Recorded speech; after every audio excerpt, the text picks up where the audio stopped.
Ave María Purísima, por la señal de la Santa Cruz de nuestros enemigos, líbranos, Señor Dios nuestro. En el nombre del Padre, del Hijo y del Espíritu Santo. Amén. Welcome to the first episode of Simply Belize, a cultural diary. Hi, I'm your host Curtis Gillett, and today we will look at some of the customs and history of the Yucatec Mayas of the North, or as they are called today, Maya Mestizos. But before we begin, let me explain what Simply Belize is all about. Belize is not a typical Caribbean country, nor is it a typical Central American country.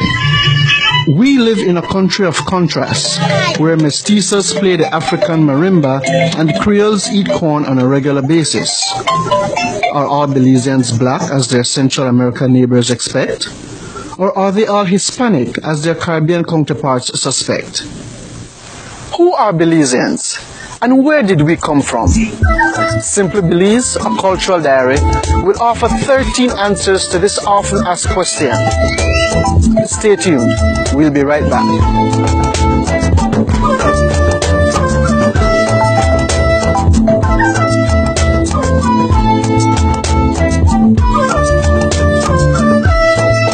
It's November 2nd, All Souls Day in the northern village of Shaibet.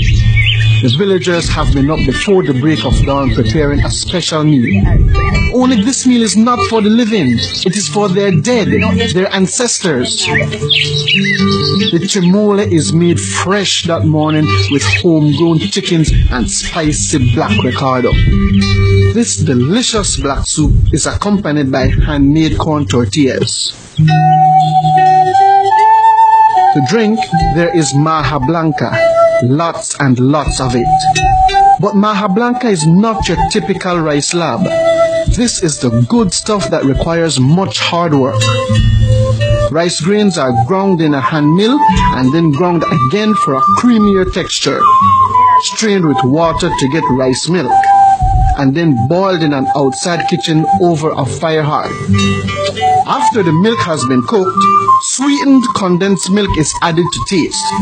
At the moment of serving, ground cinnamon is added on top as a special treat.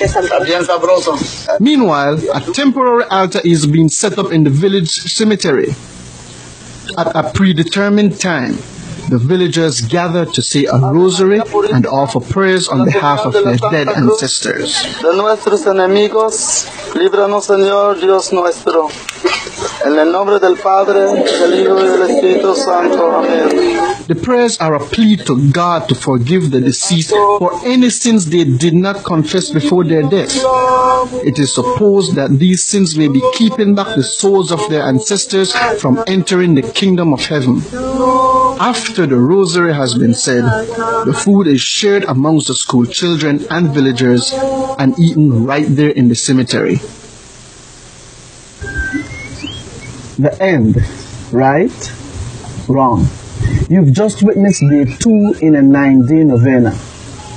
Maya Mestizos believe that the spirit of a new dead roams the earth for 9 days before it departs to either purgatory, heaven, or hell. It is possible, though, that if the living offers prayers to God for the dead, unconfessed sins may be forgiven, thus allowing the dead souls easier access into heaven. Day 3 is very crucial, because up until then, the dead does not know that he or she is dead.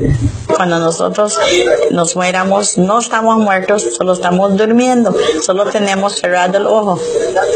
Entonces, cuando nos llaman a los 3 días, cuando nos hacen el rosario, nos llaman los 3 días, nosotros es cuando vamos a llorar, vamos a pegar un llanto, nos vamos a sentar y vamos a llorar, porque ya vamos a darnos cuenta que nos llamaron los nombres, que nosotros ya dejamos el mundo donde estábamos con otras gentes. A rosary is said every day for 9 days, but making large quantities of food for the dead for 9 days can become very expensive. So most families will say their rosary and make offerings in private until the last day. On this day, large groups gather together preparing to make special colada tamales by the hundreds. Day 8 starts early. The men prepare the pig while the women work on the chickens.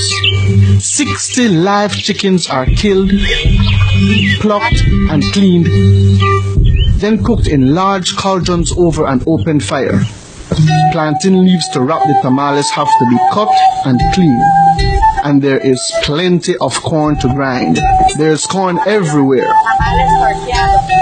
Corn for the masa tamales are boiled with cal until soft, then it is ground up to be used as masa.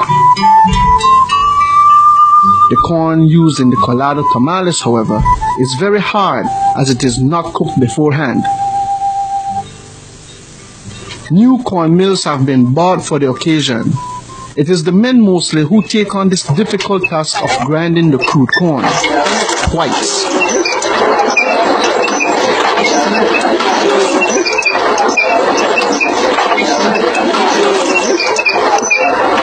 It will be another 4 hours before this corn is ready to be strained, and the resulting corn milk is boiled down in huge pots that sit on open fires all around the yard.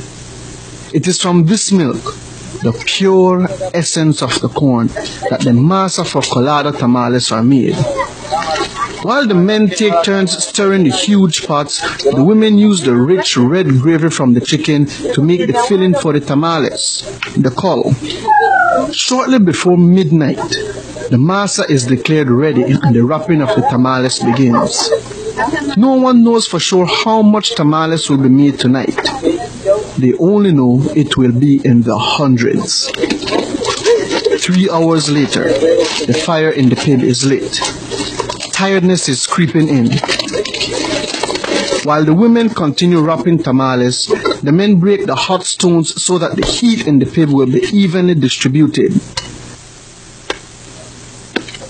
Finally, the tamales arrive. Small ones for the children, large ones for families, and enormous ones called solos.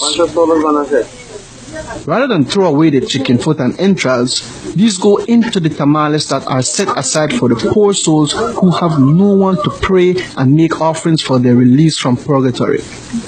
It is a curious spin on generosity, but a gesture nonetheless for the lonely, forgotten souls.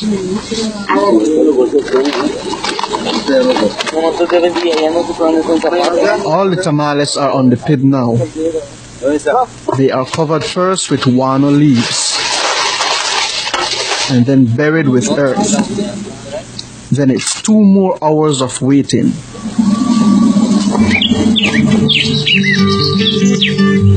The sun is now up, but no one has really slept.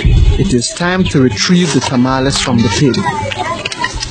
The earth is cleared away, the guano leaves removed, and hundreds of delicious smelling hot tamales are revealed. In no time, they are bundled in front of a beautifully decorated altar in the front yard, and the final rosary begins. The gates are left open, signaling to passers-by that they too are welcome to offer their prayers and partake in the feast. No one can be turned away or refuse food on this occasion. The Mala Noche has passed, and the work of the villagers of Shabe to save the souls of the dead this year is done. Honoring the dead is a tradition that has always been practiced by indigenous peoples all over the world. The use of the rosary in this case shows the influence of the Roman Catholic faith brought to the New World by the Spaniards. celebrating the Days of the Dead is a tradition brought to Xiabe by the Maya mestizos who originally lived in Yucatan, Mexico. During the bloody and violent caste war of Yucatan, many were forced to flee south to Belize for freedom, bringing with them individual tales of horror.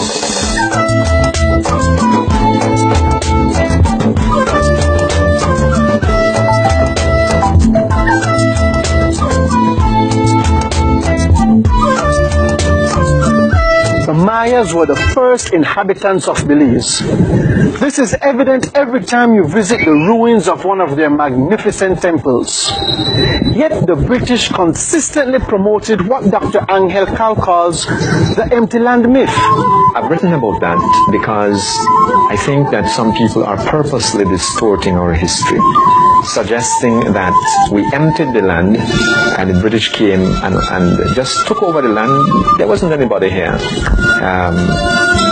Now, it's a wonderful idea if at that time you were a British person trying to advance your claims to this country. But the Yucatec Maya were here throughout. Captain George Henderson served here with the 5th West India Regiment in 1803. And in 1809 he wrote well, you can call it a history, but it's more than history, of the British settlement at Balize, B-A-L-I-Z-E. Henderson's book does not mention the Mayas, but does this mean they were not here? There was nobody here but the Creoles and the Europeans, the English and the British and the Creoles, no? We have archaeological evidence of several Maya groups existing in Belize when the British came here, particularly in the Yalbac area of Belize, and along the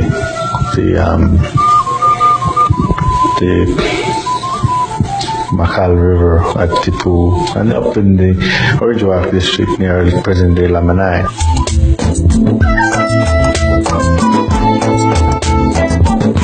The number of Mayas living in Belize at the time of British contact has been estimated to be between 5,000 and 10,000.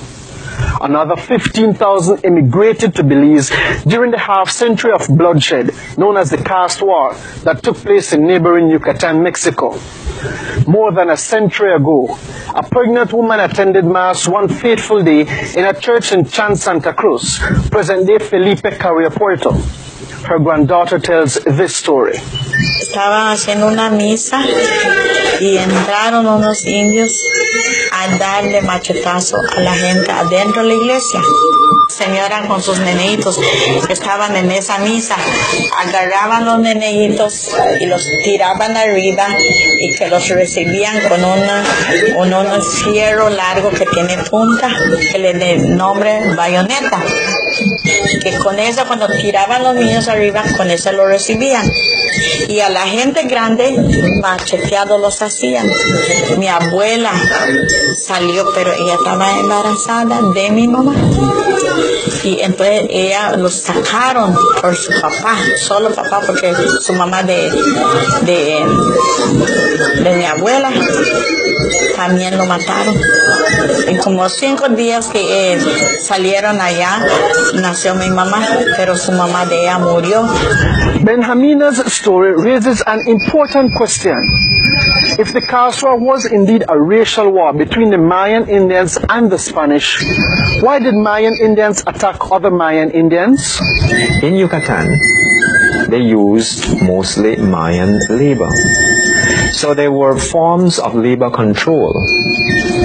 In Yucatan, they used debt as a mechanism to control and to practically enslave.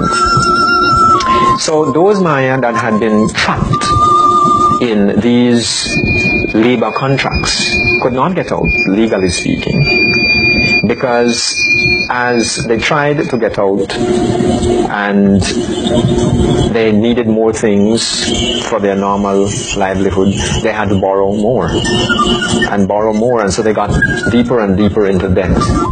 And so when they died, this was transferred to their children. And so their children were trapped. And then their children's children were trapped. And so this was a form of labor control that was accompanied by a whole culture of perception that saw the Maya as inferior. Many of the Mayas, though, were not caught in that trap.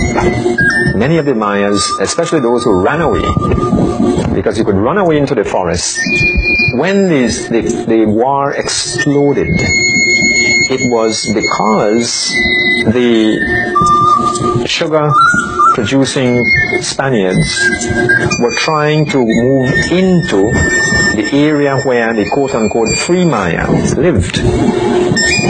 And they were trying to entrap them into the same thing, and to, in a sense, practically enslave them.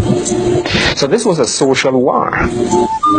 While the Mayas waged a bloody battle against the mestizos in Mexico, the Mayas in Belize waged their own battle against the British, whose search for wood led them to encroach on the land used by the Mayas here. The Rio Hondo has three branches. There is Boots River, there's Rio Bravo, and there's Blue Creek. If you look at the map of Belize in the early 1840s, the boundary was Boots River, because no one had defined where the Rio Hondo began. The documents merely said that it's between the Rio Hondo, that's where our border is. So, initially it was Boots that was the border, and so the Maya living here were okay. But then around the same time, the British were pushing their way into the western part of Belize. So the British said, no, that is not our boundary, it is this one, it's Rio Bravo. Now when they did that, they were moving into Mayan land, where the Mayan villages were located. And so the Maya retaliated. And then the British said, it's not the Bravo, it's the Blue Creek, further taking more land that the Maya occupied, no? And so that is the basis of the caste war of Belize. Maya retaliation was quick, violent, and bloody, and a matter of great concern to both the Yucatec authorities and the British. So, in 1853, a treaty was signed between the Mayas and the Yucatec authorities, and co-signed by the British Superintendent of Belize.